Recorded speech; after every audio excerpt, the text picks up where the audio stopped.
back to Self-Wired Happiness. My name is Kanini.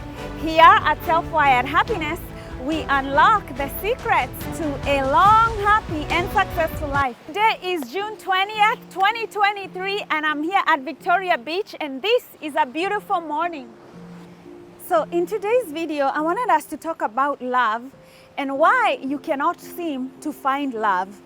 Believe me or not, there is a theory that best explains why we can't find love, and this theory is known as the attachment theory. It goes on like this.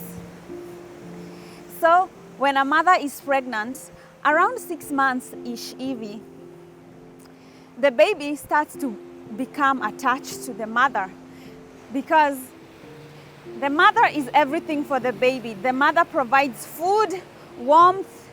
If anything happens to the mom, happens to the baby. Their fate is connected. And the baby, if the mom is in a good place, then the baby is in paradise. They don't have to worry about food. They can sleep there. They can poop there in the body of a mother. They can breathe, they can sleep, they can kick, they can do whatever they want. And they are always warm. They never have to worry about there not being a blanket or some nice place to sleep on. The baby is essentially in paradise. But then something else happens. The baby becomes too big to stay in the mother's womb, and they have to be born. And this is the tricky part. The baby is born now. It's up to the caregiver to try as much as possible to keep the baby as comfortable as the baby was when the baby was in the womb. But not every baby is lucky, because life happens. The baby can lose the mother and have a terrible caregiver, or the mother may be poor and has to work and doesn't have time for the baby, or the mom is just a workaholic or a drug addict. And because the mom or the caregiver or whoever is taking care of the baby does not have enough time, this is what happens. Maybe they leave the baby there to cry and cry and cry. The baby wakes up, the baby is crying and crying and crying. Nobody is there to pick up the baby. Nobody is there to feed the baby. The baby grows anxious because nobody is there.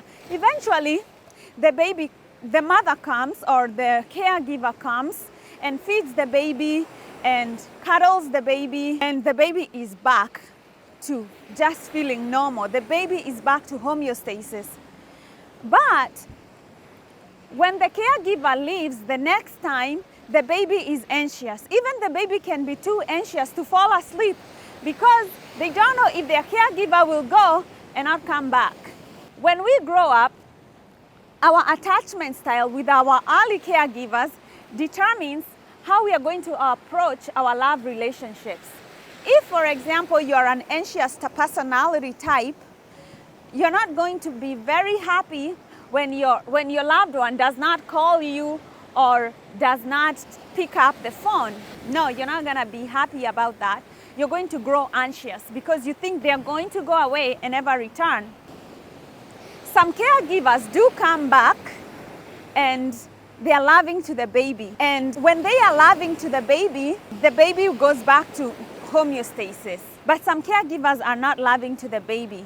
And when they come back, they make the baby even more anxious because they don't know how to soothe the baby, don't know how to sing for the baby, soothe the baby, make the baby feel good. So the baby cannot look up to this caregiver for nurturance or soothing, so they avoid the caregiver. Some caregivers abuse children, they beat them up. So the baby does not want to be near such a caregiver because that caregiver is bad.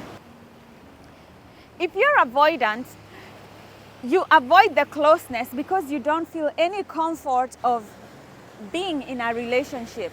So you try to push your partner away, but you don't know that this is in your subconscious and you're trying to do it.